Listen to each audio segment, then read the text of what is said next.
I know this lens isn't going to be for everybody, but in a world where lenses are getting cheaper and more perfect by the day, this is a lens that gives you some real vibes. And since we've had it around the studio, everybody that's played with it has absolutely loved it. And I've said it before, I think we're coming to the end of the age where we're going to get these vintage style budget lenses, which much of the beauty of them is the imperfections or the image character. And what I'm finding is if you're a budget lens buyer and you're buying a less expensive lens simply because you can't afford a more expensive lens, those buyers essentially want G Master quality at a lower price. And there are now lenses that absolutely do that. This lens is not one of them. Then there are people that are buying less expensive or budget lenses because they want something more interesting than a G Master lens that they already own or already can afford. And this is absolutely who this lens is for. And the beauty of it is they can have their G Master lens for those cases where they really need that clinical image quality. But when shooting for fun or creativity or something non-professional, then a lens like this for under $200 represents great value. The other thing I often hear when I talk about these modern lenses is, why don't you just buy a vintage lens? And I can tell you I have a ton of vintage lenses, and I do really like them. But the two big disadvantages I see is that buying one of them in good condition can be a bit of a scavenger hunt. And not everybody has the time or patience for that. And those lenses will also need to be adapted to mirrorless cameras, making the total package bigger and adding to the cost because of the adapter. So I think buying a modern character lens or buying a vintage lens are both valid options, but generally speaking, I lean towards buying a modern mirrorless lens that has a bit of a vibe to it. As always, there'll be links in the description down below to the best pricing I could find on the lens. And in full disclosure, this lens was supplied to me at no cost to myself, but this is not a sponsored video and the company had no say in the making of the video. This is the 7 Artisan 75mm f1.4 lens. It's going to be available on a variety of lens mounts. I will put those links in the description down below. It is a full frame, fully manual focus lens. That means it's manual focus and manual aperture. You control the lens just like you would a vintage lens. And being a 75mm lens, it is kind of a cool mix between a 50mm focal length and an 85mm focal length. What we're seeing is a 75mm focal length is becoming more and more popular because traditionally there was quite a big jump between 50 and 85. And I think people are finding that 75 is a nice sweet spot to have as an option. This gives you the sort of compression and portrait and blurry background ability that is similar to an 85, but gives you a blend which is a little bit more of a versatile wide angle closer to the 50. So this is kind of a cool middle ground. The other thing that is very cool about this lens is I think if you are a new photographer, 75mm is quite a good or easier focal length to deal with because it gives you a reasonably narrow field of view.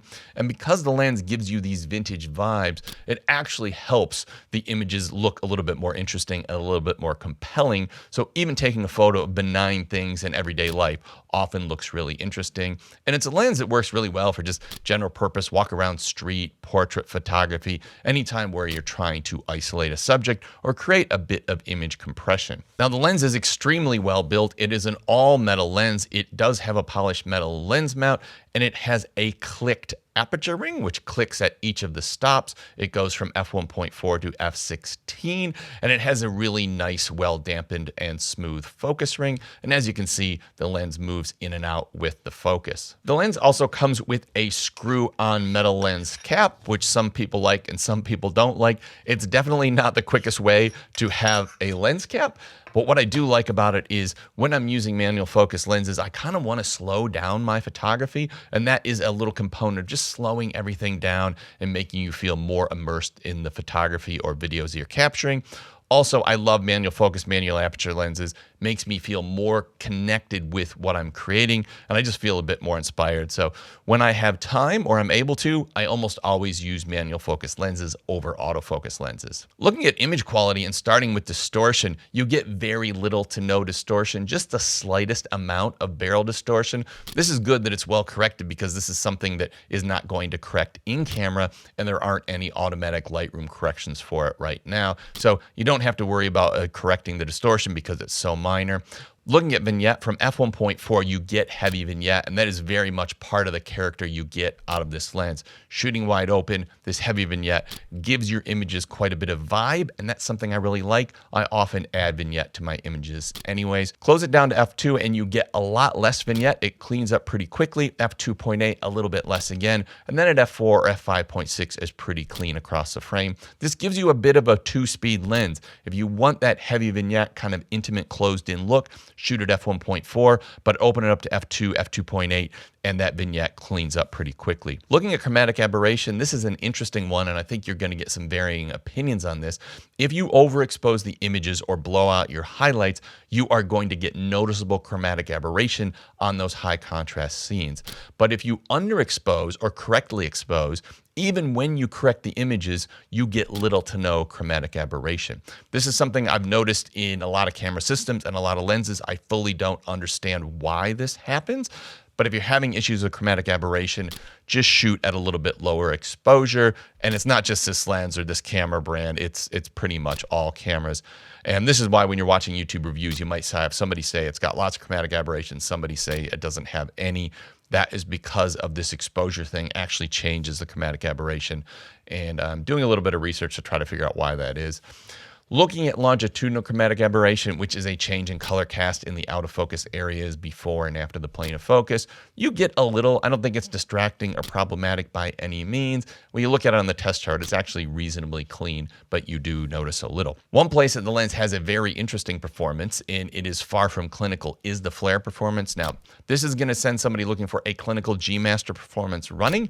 This is going to have somebody who is looking for something that's a little bit more interesting running to the lens. And it has very strong flare. And when I moved it back and forth looking at street lights, you got this popping, almost looked like fireworks going off from all these different angles. And a lot of the everyday shots that we took, you had significantly veiling flare, desaturating the image. But what this does is it gives your images a very interesting look. And the performance is very similar to very expensive vintage cinema lenses. So it is just related to the type of coating that they've used on the lens. It's not a modern coating clearly, but it gives your images a really interesting look, and flare is really all about personal preference. Looking at close-up image quality, the minimum focus distance isn't very close, and I don't think the image is super sharp at minimum focus distance. So this is not going to be a great product or detail lens. You are going to have to be a reasonable distance away from your subject. I think it's around 70 centimeters, so not a lens I would consider a great close-up lens. The bokeh and background blur and out of focus areas are probably the headline feature of the lens. They just look beautiful and dreamy. Once again, gives very much the vibes of a very expensive vintage cinema lens. It gives this really cool, interesting look.